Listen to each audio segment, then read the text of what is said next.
Thank you first of all, selamat datang kembali di LeadFest, sesi atau paruh kedua ya, half time kedua, setelah break. Saya dalam kesempatan ini mengucapkan terima kasih sekali lagi kepada para speakers istimewa kami. Dari pagi tadi ada Coach Humphrey, ada Pak Andi Lukman, ada Pak Rudi Papacang, dan nanti masih ada Pak Yanja. So, I'm very excited untuk mengadakan atau mengumpulkan beliau-beliau di sini. Oke, nah saya dikasih tugas untuk cerita tentang leadership juga, tapi how to build a team. Jadi saya siapkan beberapa presentasi ya. Oke, kita bisa langsung masuk aja, Bu Ria ya. Mungkin beberapa yang terlambat, nanti bisa nyusul aja di belakangan. Oke, good. Ya, jadi kenapa kok diadakan LeadFest? Pertama kali ini banyak orang nanya dulu begitu ya, kenapa kok Coach, kenapa kok ngadakan LeadFest ini, gitu kan? Salah satu motivasinya adalah untuk memberikan dukungan kepada teman-teman yang ada di sini, para klien kami, para pebisnis di luar sana yang sedang menghadapi berbagai macam tantangan dan gejolak, begitu ya. Dan leadership is the future of business. Jadi saya percaya sepenuhnya bahwa hanya dengan memiliki leadership yang kuat lah, maka kita bisa memiliki bisnis yang punya masa depan baik. Oke, sedikit tentang saya, nama saya Han Budiono. Nama Tiger ini sebenarnya dikasih sama pelanggan ya. Jadi saya kemarin lihat cerita di TV tentang sebuah coffee shop di Kelantan, Malaysia yang dikasih nama White House Coffee Shop gitu ya. Kenapa kok dikasih nama White House? Ternyata pelanggannya kalau lewat, namanya lain tadinya, tapi karena pelanggan lewat atapnya putih, dia bilang, ayo kita ke White House, ayo kita ke White House. Saya jadi ingat cerita saya, nama Tiger ini dikasih nama sama klien-klien gitu ya. Jadi saya jadi coach udah hampir 15 tahun, saya ayah 4 putra sekarang, tapi pas pertama kali jadi coach masih usia 27 tahunan, belum menikah, ya belum punya anak. Mungkin karena masih muda, ya lebih emosional, lebih to the point, lebih galak, gitu ya, melembut sekarang begitu. Nah, sebagai akibatnya, kalau sedang kumpul-kumpul klien itu, waktu itu panggil saya macan gitu, Tiger macan, lewat, macannya udah datang, itu kita diem yuk gitu ya. Ya, jadi akhirnya saya pakai itu karena nama dari pelanggan dan kebetulan ayah saya yang saya hormatin juga sionya sio macan gitu, maka saya pakai nama Tiger gitu ya. Ternyata nama itu hoki sampai sekarang gitu ya. Jadi nggak dilepas-lepas jadinya. Oke, fast forward beberapa tahun, mungkin ini nama The $1 Million Coach juga datangnya dari pelanggan, dari klien sebetulnya. Jadi beberapa klien, kalau saya coaching selalu tanya $1 million question, selalu minta mereka untuk berpikir besar dan seterusnya. Beberapa klien nyeletuk waktu itu, wah ini namanya The $1 Million Coach. Wah saya pikir bagus juga, saya pakai juga akhirnya. Ya, jadi saya punya 2 nama yang diberikan oleh pelanggan, by the way. Oke, seperti Anda tahu, saya seorang coach, seorang entrepreneur, seorang husband and full-time father, dan saya mencintai traveling. Maka PSBB ini paling menyiksa buat saya, karena saya biasanya 2 minggu sekali harus ke airport dan terbang ke suatu tempat untuk refreshing dan mencari ide sesuatu, termasuk coaching di luar kota dan seterusnya. Tapi ini udah 3 bulan ini, nggak kemana-mana. So, but I think ada hikmahnya juga, jadi kita bisa ketemu via LeadFest ini. Okay, I'm a coffee lover too. I'm having a cup of coffee in my hand actually as we speak today. Dan seperti dikasih tahu oleh Bu Ria tadi, saya seorang fan dari Liverpool dan Real Madrid. Okay, good. Let's talk about our future event. Jadi mumpung ada waktu, saya minta kesempatan sedikit untuk kasih tahu bahwa Anda bisa book kalender Anda untuk tanggal 15 Juli nanti, 3 minggu dari sekarang tepatnya, akan ada LeadFest 02, LeadFest yang kedua, akan mengangkat tema Leadership in Turbulence, kepemimpinan di masa sulit dan bergejolak. Salah satu speaker yang sudah confirm, saya belum bisa sebut namanya, tapi beliau akan membawakan bagaimana tetap tenang dan tetap confident saat kehilangan pemimpin-pemimpin utama Anda. So, banyak dari kita takut kehilangan tim inti, takut pinterin orang karena takutnya dia pergi atau berkhianat. Nah, ini ada satu speaker yang akan cerita khusus tentang hal itu. Lalu tentu saja kita sedang dalam proses konfirmasi beberapa speaker yang lain juga. So, hopefully we can see you there. Sama seperti hari ini, kita mulai jam 9.45 via Zoom, dan terbatas hanya untuk 100 leaders. So, book your calendar and book your place now. Oke, good. Kita masuk ya. Jadi, materi saya hari ini team building sebetulnya. Tapi apa hubungannya dengan 4G LTE, Coach? 4G LTE ini kan istilah handphone gitu ya. Jadi istilah signal 4G LTE. Jadi saya orangnya suka kutak-kutik sih. Jadi untuk memudahkan klien menerima teori yang sulit, kebetulan saya suka membuat kutak-kutik sendiri dan salah satu hasil ya asal kulak-kulik ya main puzzle word ini adalah 4G LTE. Jadi prinsipnya begini, mungkin di zaman ini adalah zaman yang serba cepat, ya betul ya kita sepakat semuanya, dan I think signal yang menggunakan teknologi 4G LTE yang paling cepat. Yang paling bikin kesel itu adalah signal yang lambat, betul ya. Jadi kalau kita pengen online seperti Leadfast ini atau pengen browsing, pengen streaming, seringkali yang bikin kita kesel adalah kalau signalnya nggak full, nggak seperti yang di kanan. Nah, terus tim juga sama ternyata. Jadi kalau kita punya tim, yang paling bikin kesel itu semua bukan yang macam-macam. Ternyata kalau saya survei kebanyakan leaders yang ada, tim yang paling bikin nggak enak gitu ya, kesel gitu ya, yang pakai bikin sebel itu ternyata tim yang lemot, yang lambat beradaptasi, lambat bertindak, lambat bereksekusi dan seterusnya.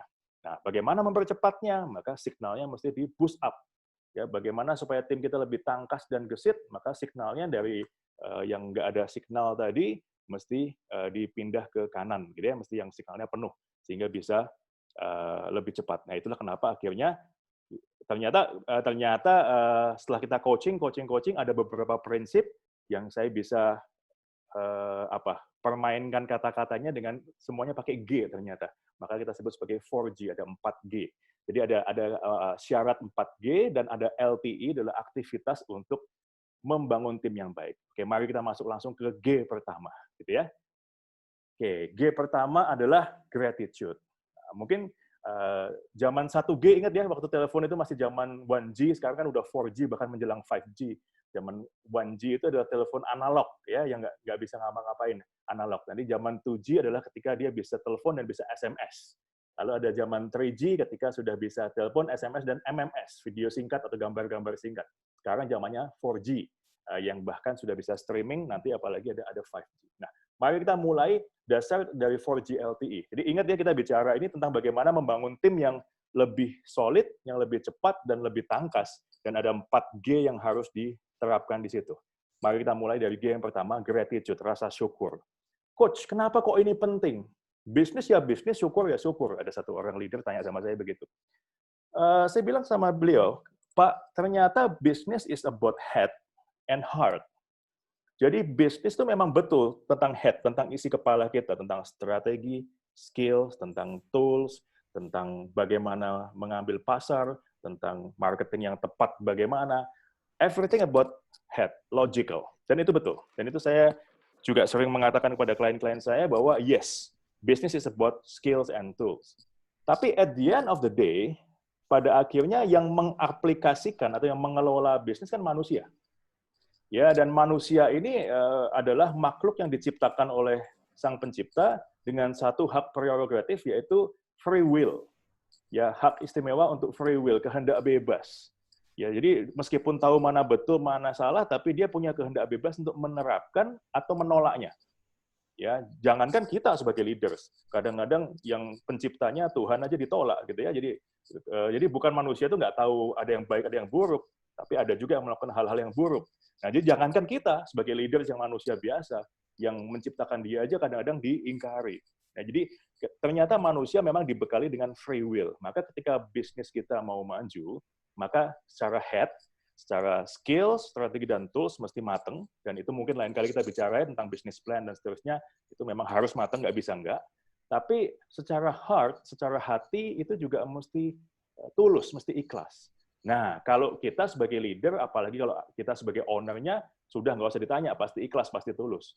Mau susah seperti apa, ya kita akan tebus juga, akan melakukan juga. Tapi masalahnya kan tim kita belum tentu sama ikhlasnya, sama tulusnya dengan kita. Nah, how to improve dia punya gratitude, itu adalah akhirnya adalah bagaimana meningkatkan elemen heart ini dalam bisnis Anda. Oke, jadi zaman dulu ada mindset yang namanya owners versus employees. Mungkin ini belum lama sih, 10 tahun yang lalu. Ya, 10 tahun yang lalu kurang lebih, kalau saya bicara kepada komunitas HRD atau teman-teman HRD atau interview HRD manager untuk perusahaan kami, seringkali saya minta jelaskan tentang apa sih kerjaan HRD itu. Dan banyak sekali teman-teman aktivis HRD yang menjelaskan dengan cara seperti ini kepada saya. Jadi beliau menjelaskan, begini Pak, owner atau pemilik perusahaan itu selalu menggunakan namanya prinsip ekonomi. Apa itu, Pak? Saya bilang. Prinsip ekonomi adalah dengan modal sekecil mungkin, membayar serendah mungkin, mendapatkan manfaat sebesar mungkin. Oke, masuk akal. Jadi dengan kata lain, itu termasuk aset, termasuk mesin, termasuk manusia, termasuk karyawan. Bagaimana menggaji karyawan sekecil mungkin, tapi membuat manfaat sebanyak mungkin dari mereka. Oke. Lalu, sedangkan karyawan itu memiliki mindset sebaliknya. Bagaimana kerja sesedikit mungkin dibayar sebanyak mungkin. Nah, tugas HRD adalah penengahnya, bagaimana supaya jungkat-jungkitnya itu bisa imbang gitu ya. Karena owner ini ingin bayar sekecil mungkin, dapat manfaat sebesar mungkin, employees atau karyawan ingin membayar memberikan sesedikit mungkin, dibayar sebanyak mungkin. Wah, ini memang pernah terjadi ya, terutama ketika masih zaman industri ya, awal-awal seperti itu. Memang betul ya yang diomongin oleh teman-teman HRD pada waktu itu, kurang lebih 10 tahun yang lalu ya terakhir ya, itu memang benar, memang seperti itu. Tapi kalau hari ini ya mindset seperti ini sudah obsolete, sudah kadaluarsa. Kenapa? Karena sekarang ini kita beralih ya dari era centralized menjadi era kolaboratif. Ya, dari kalau dulu zaman revolusi industri ya, manusia itu adalah alat. Kalau bisa jangan terlalu banyak bantah, jangan terlalu banyak mikir. Saya masih ingat coaching mungkin 12-13 tahun yang lalu di sebuah perusahaan yang cukup besar di Indonesia ini, dalam sebuah session kami bicara tentang kreatif fractal thinking, creative thinking, bagaimana menstimulasi otak kita supaya berpikir kreatif. Di tengah sesi baru 10 menit saya dihentikan oleh satu orang peserta, seorang manajer. Coach, kita berhenti aja. Loh, kenapa berhenti? Kita bicarakan topik yang lain. Loh, ini kan topik bagus, kita bicara tentang kreativitas. Topiknya bagus, Coach. Lalu apa masalahnya? Masalahnya kalau kami, para karyawan ini kreatif, justru oleh atasan bukan dihargai. Justru kita akan dimutasi ke tempat jauh. Loh, kok bisa begitu? Rupanya atasan lebih menghargai karyawan yang tidak kreatif. Yang pokoknya terima perintah, jalankan. Terima perintah, jalankan. Jangan terlalu banyak berpikir. Begitu terbukti dia, justru terbukti teman-teman kami, kawan-kawan kami yang sebelumnya, dia bilang, mengusulkan, bagus usulnya, dipindah dia ke Indonesia Timur, dipindah dia ke ujung mana. Lah, kami masih ingin selamat di sini. Mendingan jangan kreatif kalau begitu. Ini kisah nyata, saya nggak bisa sebut perusahaannya, tapi cukup besar. Dan saya sebagai coach, itu pun harus sebagai tim pada waktu nggak bisa sendirian. Saking besarnya perusahaannya, saya adalah anggota dari tim 4 orang coaches yang ditugaskan untuk melakukan team building dan regenerasi di tempat itu. Dan ini betul muncul di diskusi. Ya, jadi orang ketakutan untuk menjadi kreatif karena memang pusat bilang apa, ya yuk ngomong itu, ya kerjakan itu. Era itu pernah ada, tapi saya pikir era itu juga sudah menjelang punah, kalau nggak punah sama sekali, dengan munculnya millennials generation yang menuntut lebih banyak keterbukaan dan kolaborasi. Maka sekarang sistem leadership mesti kolaboratif. Kolaborasi antara leadernya juga mesti kuat, tapi timnya juga mesti menunjukkan inisiatif dan rasa memiliki yang tinggi, kolaboratif. Nah, pertanyaan saya, kalau nggak ada gratitude, bagaimana bisa kolaboratif? Kalau nggak ada rasa syukur, kalau mindset yang tadi nih, yang owner dan employee, prinsip ekonomi yang berlawanan tadi, ini kan mindset yang manipulatif. Jadi owner memanipulasi employee, bagaimana bayar sedikit mungkin, dapat tenaga sebesar mungkin, employee memanipulasi owner, bagaimana banyak nyolong ya, nyolong waktu kerja, nyolong apapun itu, yang penting nggak ketahuan dan dibayar penuh, kalau bisa lebih, gitu ya. Nah, kalau seperti itu kan nggak ada gratitude. Nah, kalau sepanjang leadership-nya masih centralized leadership, nggak ada masalah. Yang penting kuat, yang penting ownernya galak, gitu ya, maksa dan seterusnya. Tapi kalau situasi seperti ini ya hampir nggak mungkin. Nah, jadi ketika ingin kita mengupdate dengan zaman sekarang dan memiliki angkatan kerja, tim yang lebih solid dan kuat dan kolaboratif, maka owner harus memiliki gratitude kepada timnya. Kita memiliki rasa bersyukur bahwa kita punya tim yang membantu kita. Tim atau karyawan harus berasa bersyukur menjadi bagian dari perusahaan kita. Wah, aku untung loh kerja di sini. dan dikembangkan bakatku, dikembangkan potensiku. Dan salah satu token of gratitude yang paling kena adalah pengembangan diri sebetulnya. That's why saya selalu bilang kepada klien, training tim kamu, training tim Anda, karena terutama anak-anak milenial, karena mereka sangat menghargai pengembangan diri. So, first of all, how grateful are you? Ini menentukan seberapa cepat Anda bersaing dengan perusahaan yang lain. Nah, biasanya saya minta klien saya untuk scoring. Berapa sih skor gratitude-nya? Apakah skor paling rendah 0, skor paling tinggi 4. Jadi dari 0 sampai 4 berapa skornya, begitu ya. 0. Jadi kalau signal kan ada 4 ya, biasanya jadi ada yang 4, ada yang 5, tapi supaya gampang kita bikin 4 aja.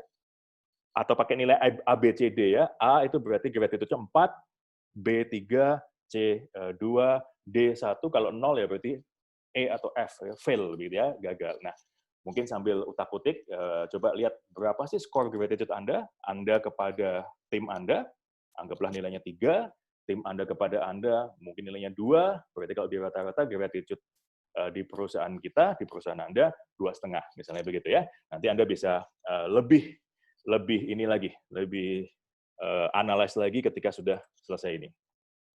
G yang pertama, gratitude udah lewat ya, nanti kita bahas lagi kalau memang penting. Saya masuk ke G yang kedua.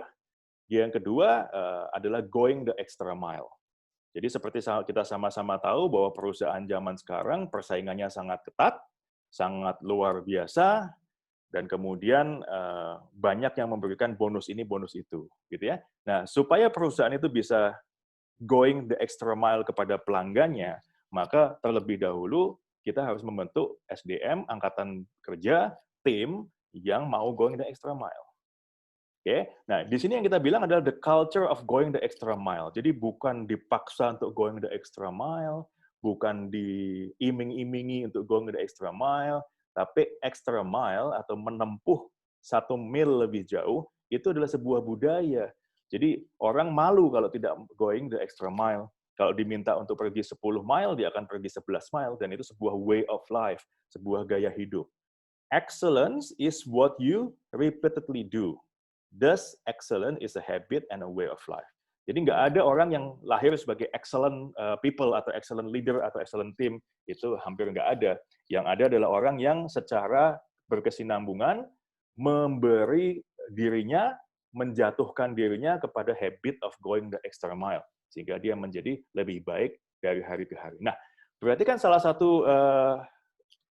satu hal yang perlu ditanamkan adalah bagaimana mengadopsi going the extra mile sebagai way of life. Kalau enggak, maka culture atau budaya hanya akan muncul sebagai hiasan dinding saja, dan kalau hiasan dinding ya nggak akan berguna banyak, gitu ya. So I think that's going the extra mile. Cukup jelas ya, cukup banyak yang sudah membahas tentang hal ini, maka saya masuk ke G yang ketiga. Ya, sama seperti tadi, G1 gratitude, berapa skornya di perusahaan Anda 0 sampai 4. G2 going the extra mile, coba lihat berapa skornya. Ya, kalau sangat sudah terinstall berarti 4, kalau sedang-sedang berarti 2 atau 2,5, kalau belum ada berarti 1 atau 0, begitu. Coba lihat nanti skornya seperti apa. Nah, dari situ kita bisa bikin action plan yang nanti mau diapakan supaya tim kita jauh lebih rekat. Ya, jadi salah satu tugas saya adalah ketika coaching, selain menyusun business plan, adalah membuat timnya lebih engage dan lebih satu soul work, ya, satu soul at work, begitu. G yang ketiga sekarang ya teman-teman ya, hopefully ini bisa masuk lebih lanjut lagi. If you have something to ask, Anda bisa mulai chat sekarang. Saya jawabnya nanti aja sih, tapi Anda bisa masukkan sekarang just in case nanti waktunya kurang, gitu. G yang ketiga adalah apa yang saya sebut sebagai filosofi good, better, best. Good, better, best. Ini kalau di Jepang namanya kani atau kaizen. Ya, kaizen, constant and never ending improvement. Good dibikin better, better dibikin best. Atau karena saya penggemar bola basket juga, kadang-kadang saya menyebutnya sebagai Kobe mentality. Ya, Anda tahu pebasket almarhum Kobe Bryant. Kobe Bryant adalah salah satu pebasket yang legendaris, yang memenangkan banyak penghargaan, dan paling dikenal karena pekerja keras dan tidak pernah puas terhadap kondisi saat ini. Ya, ada testimonial dari pelatih Olimpiade, saya lupa namanya siapa, tapi dia dalam buku itu dia tulis, suatu hari, suatu malam saya dapat telepon, ruangan kan di hotel tuh, mereka lagi ikut Olimpiade di mana tuh ya, di kota lain, kemudian telepon hotel saya bunyi. Saya lihat di sebelahnya jam hotel kan jam 2.15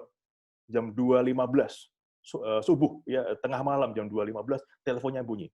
Saya angkat, siapa nih jam 2 seperempat nelpon saya. Ternyata Kobe Bryant telepon saya.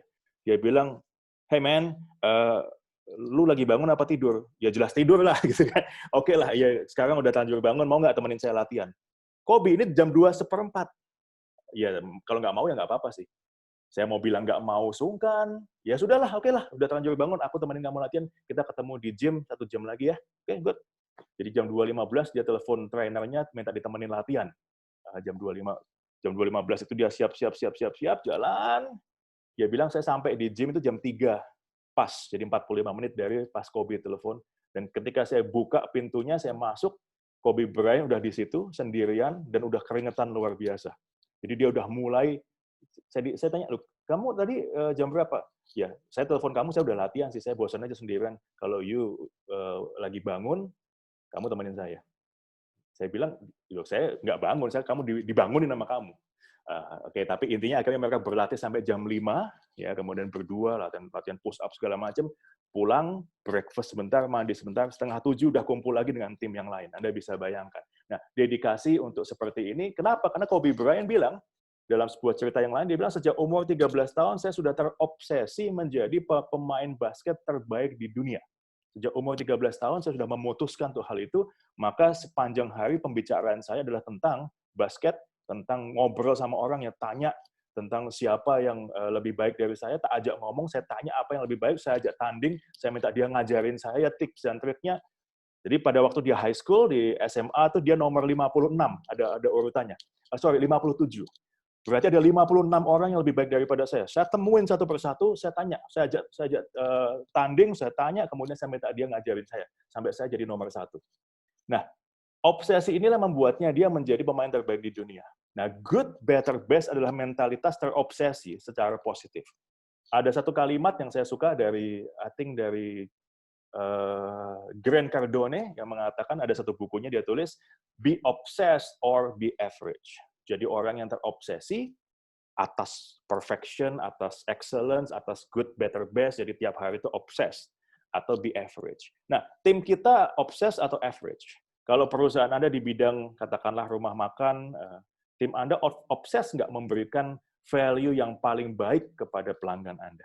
Kalau Anda bekerja di bidang ekspor-import, tim Anda obses nggak untuk streamline all the process sehingga bisa kulak dengan lebih bagus dan jual dengan lebih cepat? Kalau Anda di bidang coaching seperti kami, tim Anda obses nggak untuk memberikan materi-materi coaching yang terkini, yang terbaik bagi klien-klien Anda? So, are you obsessed or not? Kalau nggak obses, maka akan menjadi average saja. Nah, ini sangat penting. Ya, kalau timnya itu, ya begini oke lah, begitu oke lah. Saya bilang, mau pakai strategi apapun, saya akan ngomong kepada leadernya atau ownernya, sebelum saya ngomong strategi, kita benerin mentalnya dulu. Karena kalau mentalnya kayak gini, mau pakai strategi apapun, nggak bisa. Nggak bisa juga, akan ketemu banyak alasan dan banyak pertentangan di pertengahan jalan nanti. Oke? Jadi, mentalist good, better, best. Artinya apa? Good, better, best. Ya, kata-katanya kan good, better, best. Berarti startnya dengan good. Titik awalnya tuh udah dipikirkan yang good. Berarti kalau saya nggak tahu dengan sistem pendidikan yang Bapak Ibu alami, tapi zaman saya sekolah dulu, kita punya mental, saya punya mental, yang penting lulus. Jadi angka 7 itu udah luar biasa gitu ya. Wah, nggak usah 10, ngapain 7, 6,5 aja udah lulus kok. Yang penting lulus, yang penting lewat, gitu kan. Kalau lulus udah bisa naik kelas atau bisa pindah ke sekolah yang lebih tinggi. Yang penting lulus. Nah, ketika tim kita masih punya mental yang penting lulus, berarti mulainya aja nggak good. Good itu kan 8 atau 9 ya, jadi mulainya 6,5 atau 7, cukup asal lulus. Nah, ini mentalitas yang nggak bagus. Tapi mulai dengan good. Cuman nggak usah perfect. Nggak usah mulai menuntut 9 atau 10 baru mulai. Nah, perfection, inilah yang menghambat banyak orang juga. Jadi di satu sisi, kalau asal-asalan, yang memberikan asal-asalan itu salah. Tapi kalau mulainya menuntut perfect baru mau mulai, ya juga salah juga. Maka mulailah dengan good. Ya, nilai yang cukup, yang bagus, lalu make it better, make it best. Jadi start with good, but always have a mentality that good is never good enough. Di apapun. Satu orang bilang, "Coach, saya ini orang kuno, sosial media ini begitu canggih. Aku mau mulai dari mana?" Mulai dari bikin akun Instagram. Tapi kan nggak, itu udah good. Mulai dari situ. Mulailah dari mencontek akun-akun Instagram orang lain yang Anda sukai, lihat bagusnya apa, masukkan di IG-mu. Setelah itu, make it better dengan belajar, dengan cari tahu, dengan berdiskusi, dengan pakai konsultan atau pakai trainer, dengan hadir course digital marketing. Kebetulan saya nggak ngajar di situ. Anda bisa ketemu dengan para trainer-trainer digital marketer yang luar biasa di luar sana. You start with good, make it better, make it best, because you know that good is not good enough. Nah, ini mental harus diadopsi oleh tim Anda.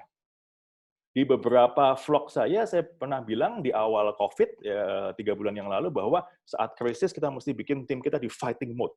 Fighting mode. Saatnya tarung, jadi bukan mengeluh, bukan waktunya menunggu dan mengeluh. Saya bilang kepada teman-teman, kepada klien, banyak klien pada waktu itu, WFH itu working from home. Bukan waiting from home, bukan wandering from home, bukan watching TV from home, it's working from home, dan working-nya 2-3 kali lipat, karena itu fighting mode. Nah, mentalitas good, better, best akan membantu untuk tim kita masuk ke fighting mode dengan lebih cepat. Ya, so ya sama seperti 1 dan 2 tadi, yang ketiga juga sekarang tolong coret-coret di kertas Anda, coba dikasih angka deh, berapa sih rate Anda di good, better, best, atau saya bilangnya kadang-kadang saya sebutnya sebagai Kobe mentality di perusahaan Anda. Seperti apa? Ya, Black Mamba atau Kobe Bryant mentality. Bagi Anda yang nggak tahu Kobe Bryant, karena nggak semuanya hobi basket, coba deh searching. Karena setelah dari YouTube dan di Google ya, terutama di YouTube, setelah dia pensiun jadi pebasket, dia sempat jadi motivator untuk mental, dan dia cerita tentang pola latihannya, pola pikirnya, dan seterusnya. I think that man has a lot of good materials. Mungkin Anda bisa bagikan juga untuk tim Anda ya. Kobe Bryant motivation word banyak sekali. Oke, good. Nah, G yang pertama, gratitude, rasa syukur. G yang kedua, going the extra mile, kebiasaan untuk memberikan lebih dari yang diminta. G yang ketiga, good, better, best, atau Kobe mentality. G yang keempat apa, Coach? G yang keempat, game plan. Rencana permainan atau rencana kerja. Ya, bentuknya kalau dalam bisnis, ya apakah itu business plan atau setidaknya to-do list, weekly to-do list. Jadi nggak ada tim yang solid yang masuk ke lapangan tanpa game plan. Liverpool menjadi Liverpool, Real Madrid menjadi Real Madrid karena mereka punya game plan. Ya, saya juga hobi main olahraga, tapi kalau main acak kadul. Kenapa ya? Pokoknya baru kenal di situ, ayo main-main, siapa namanya masuk, oh masuk, gitu. Kamu posisi apa? Boh, sembarang, pokoknya kamu ambil posisi enak. Nggak ada game plan. Ya, tapi karena memang have fun ya nggak apa-apa. Cuman kalau kita masuk tanpa game plan, ya capeknya dapat, hasilnya belum tentu. Anda bisa bayangkan ya, main sepak bola atau basket tanpa game plan, maka dari depan bisa ke belakang, belakang bisa ke depan, kanan gua. Belum 2 kali 45 menit ya, baru 1 kali 4,5 menit sudah ngos-ngosan gitu, karena nggak ada game plan. Nah, game plan makes organize better. Saya belakangan sering dengar 10x business, dan saya banyak hadir seminar 10x. Ya mungkin tahu ya, 10x membuat bisnis 10 kali lipat. 10x business, yang saya agak dalam tanda kutip kecewa di banyak seminar itu adalah banyak pembicara tanpa menyebut nama, mohon maaf, karena saya bukan bermaksud mendiskreditkan orang, tapi hanya mengambil contoh. Banyak pembicara memprovokasi orang untuk berpikir 10x. Berpikir 10x. Ketika saya pernah ambil kesempatan tanya, lalu bagaimana Coach, lalu bagaimana Pak, bagaimana Bu untuk bisa 10x? Niatin aja, niat aja, semangat aja, pasti bisa 10x. Dalam hati saya, ya nggak bisa. 10x business, butuh niat, butuh semangat, yes, tapi butuh 10x business plan. Kalau Anda, Albert Einstein bilang, kalau seseorang melakukan hal yang sama, kemudian mengharapkan hasil yang berbeda, lah itulah nggak waras. Nah, kalau kita mau hasil yang 10x, tapi plan-nya nggak ada, modal semangat aja. Anda nggak bisa menyeberangi lautan dengan niat dan semangat. Anda butuh skill berenang. Anda butuh ngerti bagaimana kapan ambil nafas, kapan mengayun kaki, kapan mengenai. Nggak bisa modal semangat. Nyemplungnya untuk pertama kali mungkin modal nekat, modal semangat, tapi sampai ke sana butuh plan. Nah, if you want to run a team yang akhirnya tahu siapa posisi di mana, ya kan kita bilang tadi kan tim yang bisa cepat dan tangkas toh, 4GLT ini. Kalau nggak ada plan bagaimana? Akhirnya satu orang palu gada ya, apa lu minta gua ada gitu. Nah ini akibatnya timnya akan kelelahan dan hasilnya nggak akan maksimal. Kita nggak puas terhadap kinerja tim kita juga nggak puas, merasa sudah memberikan semuanya kok masih dikritik lagi. Ya karena nggak ada game plan yang ada, gitu ya. So if you want your business to be 10x, dan saya sangat mendukung kalau Bapak Ibu ingin memiliki bisnis yang bukan cuma mikir 10-20%, tapi 10-20 kali lipat, yes, silakan kita sama-sama kita kejar. Ayo, sebagai coach saya semangat. Makanya beberapa klien saya sebut saya sebagai $1 million coach. Saya sangat semangat akan hal itu. But show me your plan. Ya, show me your plan. Atau at least try to show me your plan. Nah, oke. It can be only in your head, nggak bisa di kepala kita saja. Kalau bisnisnya masih kecil dan mau centralized, mau terpusat kepada leader, maka boleh. Strategi hanya ada di kepala kita. Tapi kalau mau kolaboratif dan mau bekerja cepat, mesti ada game plan yang cukup jelas untuk semua orang. Oke? Dan game plan itu mesti strategik, bukan cuma tactical. Ya, mesti strategis, bukan cuma tactical. Strategis artinya berbicara grand picture, keseluruhan, 5-10 tahun ke depan, tapi kita pecah menjadi to-do list 2-3 minggu ke depan. Jadi kalau ada strategisnya, biasanya ada tacticalnya. Tapi kalau hanya ada tacticalnya, nggak ada strategisnya, maka kita cuma punya to-do list 5 hari ke depan, 10 hari ke depan, tapi kita tidak berpikir 5-10 tahun ke depan. Nah, tentu saja 5-10 tahun ke depan sifatnya masih abstrak, tapi kita usahakan untuk se-real mungkin, yang semakin real, yang semakin 2-3 minggu ke depan. Nah, perpaduan antara strategi dan tactical. Kemudian structural atau structure bukan shortcuts. Ya, jadi dalam, how do I put it? Saya tidak ingin menyinggung pembicara lain, tapi di banyak seminar yang saya hadiri itu sangat suka membahas shortcut. Ya, cara cepat untuk ini, cara cepat untuk cara praktis untuk ini. Kalau zaman saya ujian nasional waktu kuliah dulu, waktu SMA dan SMP dulu adalah cara cepat untuk mengerjakan ujian. Nggak ngerti, nggak perlu ngerti. Yang penting kan pilihan ganda atau ABCD. Yang penting ABC-nya benar, udah. Yang penting lulus gitu. Nah, ketika kita tidak membiasakan untuk memahami struktur, misalnya struktur marketing yang betul bagaimana, struktur team building yang betul bagaimana, struktur operation yang betul bagaimana. Maka ketika kondisinya tidak berubah, tidak masalah. Jadi kita harus, pokoknya dengan misalnya, pakailah buy one get one free, pakailah buy one get one free, pakailah punchline seperti ini, pakailah apa. Selama kondisinya nggak berubah, nggak masalah. Tapi kan dunia bisnis kondisi nggak mungkin nggak berubah. Apalagi kita baru dihajar dan diajar oleh COVID ini ya. COVID ini mengajarkan kita nggak ada yang nggak berubah. Nah, pebisnis yang selama ini hanya pakai shortcut, cara cepat untuk dapat pelanggan, cara cepat untuk naik omset, bukan struktur untuk mendatangkan pelanggan, struktur untuk mempertahankan omset dan seterusnya, maka akan agak kebingungan. Tapi bagi mereka-mereka yang biasa bicara struktur, maka sama-sama bingung di awalnya, tapi setelah sit down, thinking and planning, setelah duduk dan berpikir dan membuat rencana baru, maka relatif lebih tenang.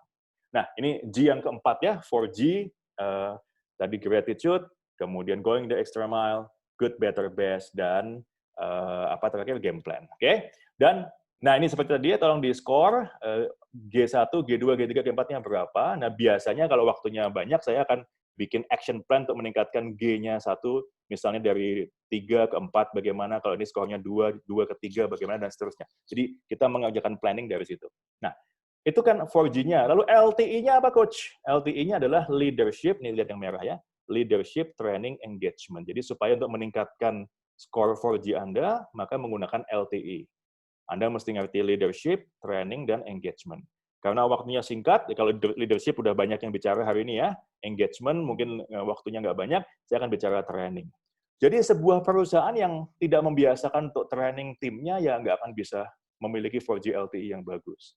Dan training itu seyogyanya adalah training proaktif.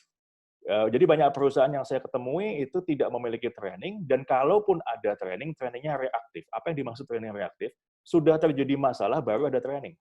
Sudah terjadi masalah, baru ada briefing, lalu dikumpulkan, oh ini kesalahannya, lain kali jangan terjadi lagi. Pun itu tidak struktural, hanya nunjuk kepada satu titik, bukan akar masalahnya. Nah, ini akhirnya ya lumayan daripada nggak ada sama sekali, tapi tidak menghindarkan kita dari kesalahan yang sama di kemudian hari. Gitu ya.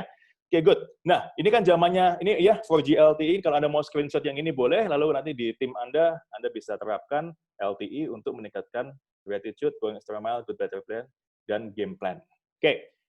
Kemarin saya ditanya, Coach, kan ini zamannya 4G udah masuk 5G. Wah, kalau 5G bagaimana, Coach? Ya, ini saya tambahin sebagai bonus. Kalau dari 4G menjadi 5G, 4G-nya harus benar dulu ya. 4G-nya harus benar dulu, 5G apa G yang kelima. Nah, G yang kelima itu ada, sudah disiapkan sekarang. Yaitu perusahaan yang God-centered, berfokus kepada Tuhan. Ini bukan dari sisi spiritual atau religius ya, tapi dari segi spiritual kita. Leadership yang spiritual. Jadi banyak pakar sekarang mulai bicara tentang pentingnya memiliki organisasi yang memiliki soul at work, atau purpose-driven business. Akarnya adalah ini, PQ, kan ada ya PQ, physical quotient, intellectual quotient, emotional quotient, dan spiritual quotient, kecerdasan spiritual. Orang yang punya kecerdasan spiritual akan seimbang, balance, dan abundant, memiliki pola pikir berkelimpahan. Jadi idenya banyak, motivasinya berlimpah, nggak perlu dimotivasi sama orang lain, karena dia balance dan abundant. Nah, kalau perusahaan itu purpose-driven, maka Anda memiliki tim yang balance dan abundant. Wah, ini 5G. 5G ya, jadi cuman topik kita hari ini bukan spiritual leadership, lain kali kita akan bicara tentang spiritual leadership.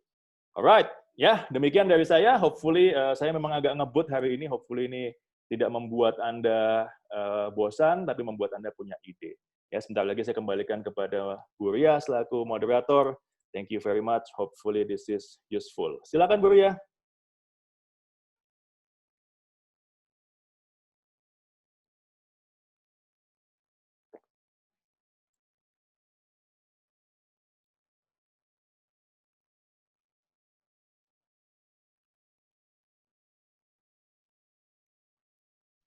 Bu Ria, di-unmute dulu, Bu Ria. Suaranya tidak terdengar, Bu Ria. Saya mendengar karena saya bicara bahasa hati dengan Bu Ria. Aduh, berat kalau ini. Tapi yang lain nggak dengar itu ya.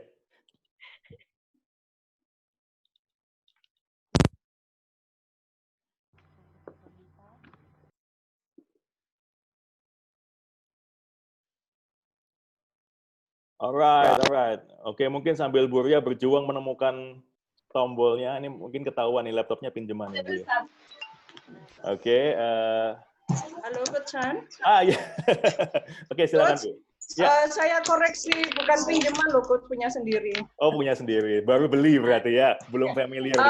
Thank you, Coach Chan. Walaupun dengan ngebut dan terengah-engah, tidak sulit mendapatkan, dan harapannya para peserta kita juga mendapatkan beberapa highlight dari salah satu meningkatkan atau membuat tim yang solid, ketat, dan tangkas itu dengan 4G LTE plus 5G tadi ya, Coach ya. Iya. Dan terima kasih juga untuk Pak Landry tadi mengkoreksi saya, Bu, fansnya Coach Chan itu juga Real Madrid gitu, Coach. Saya kelupaan. Bapak dan Ibu, untuk beberapa pertanyaan, silakan. Waktunya kurang lebih 5 menit ya, Coach, untuk menjawab. Oke. Kalau memang ada pertanyaan, Bapak dan Ibu. Thank you, Dr. Lani. Thank you, Pak Bu Fitria atau Pak Fitria ya? Bu Fitria, thank you. Belum ada pertanyaan sih, Coach. Kalau saya bertanya boleh ya, Coach ya? Silakan. Saya khawatirnya ini nggak ada yang tanya terlalu jelas atau terlalu bingung untuk bertanya. Hopefully sih. Oke, bahasa kalbu, Coach. Atau kekenyangan gitu ya? Coach, tadi Coach kan menyebutkan token of appreciation atau token of gratitude itu adalah dengan pengembangan diri, self development gitu. Itu mungkin dari perspektif pebisnisnya.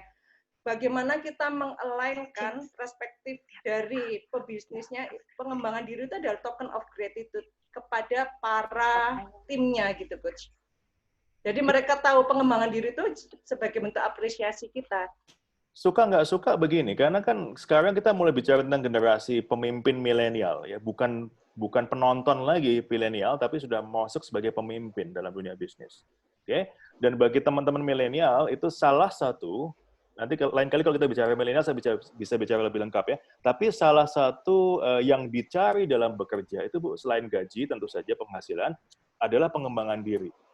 Jadi mereka tidak ingin ada di situasi yang sama selama sekian tahun ke depan. Jadi mereka akan ingin bekerja sambil belajar dan bekerja sambil mengembangkan diri. Jadi loyalitas mereka itu adalah salah satunya bukan cuma kalau zaman dulu asal dibayin aja gitu ya, itu betah gitu ya. Tapi justru survei mengatakan anak-anak milenial ini dibayin seneng tapi nggak membuat loyal. Yang membuat loyal adalah ketika ada challenge ada tantangan yang mendewasakan mereka. Mereka akan stay di sana. Ya, jadi cari masalah di dalam tanda kutip ya, masalah yang positif, cari challenge. Nah, salah satu yang harus berbanding lurus dengan challenge yang meningkat kan edukasi yang meningkat. Jadi kalau challenge-nya jadi tambah, lalu training dan edukasinya tetap ya tidak bisa. Maka salah satu tips untuk mengoptimalkan engagement, karena saya banyak di-hire oleh perusahaan yang sekarang sudah 70% milenial, 80% milenial, dan saya bicara dengan beliau teman-teman yang lain, mereka bilang salah satu tips untuk meningkatkan loyalitas ya tantangan yang lebih dan edukasi yang lebih. Nah ini mau nggak mau, perusahaan kita mau nggak mau kan mesti, apapun status perusahaan kita saat ini, mesti menyesuaikan. Karena dalam 5 atau paling lambat 7 tahun ke depan, saya berani yakin perusahaan Anda akan didominasi oleh milenial juga kalau sekarang belum. Oke, thank you Coach. Ini pertanyaan terakhir dari Dr. Lani, Coach. Silakan Ya, Dr. silakan. Lani. Ya, halo Coach Han. Hai Dr. Lani. Ya, saya juga mau menyampaikan apresiasi untuk Pak Rudi itu. Sangat inspiratif. Mudah-mudahan Pak Rudi masih ada bersama kita itu ya. Ada satu kalimat yang sangat menarik tadi Pak Rudi katakan ya. Saya salah satu fansnya Madam Chang loh Pak Rudi. Itu ada satu kalimat yang sangat bagus dan sangat memotivasi ya, bahwa pandemi itu jangan dijadikan excuse atau alasan, tapi let's create something gitu ya, do something. Jadi memang kita sebagai orang yang terlibat di manajemen, sebagai business owner, tantangannya sekarang ini memang bagaimana bisa memotivasi tim supaya pandemi ini tidak dijadikan suatu alasan gitu ya. Ya, ya. Misalnya kalau kita di Miracle ini kan kita klinik kecantikan ya, yang bisa dikatakan ini kan kebutuhan tersier, bukan kebutuhan primer atau bahkan kebutuhan sekunder gitu.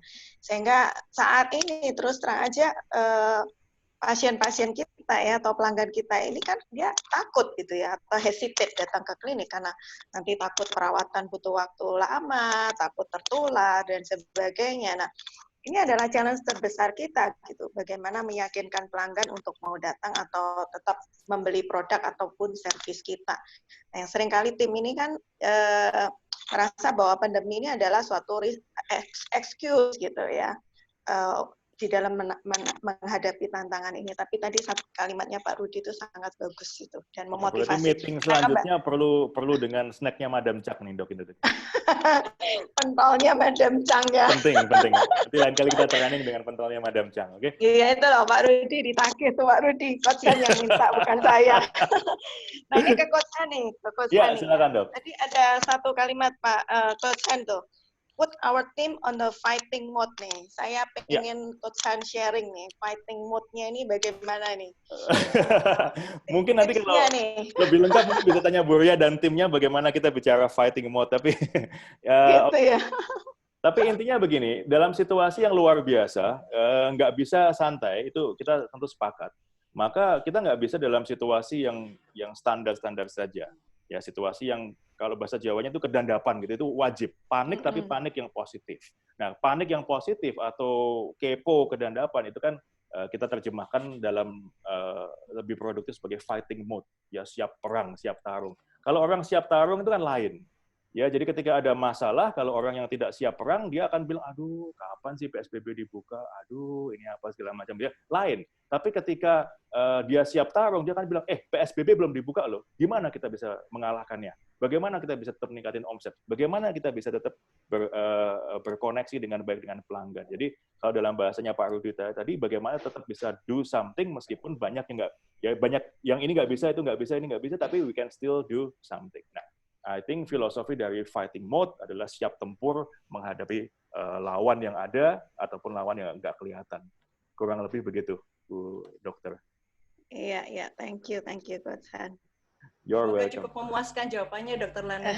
Iya. Coach, satu Katanya lagi. lanjut sama Bu Ria, kata Coach Han. Ya Bu Ria. Karena beliau yang menanamkan fighting mode dalam sehari-hari. Itu ya. Harus Dengan senang hati, diagendakan. Dokter Lani. Iya, diagendakan ya Bu Ria. Ya, oke.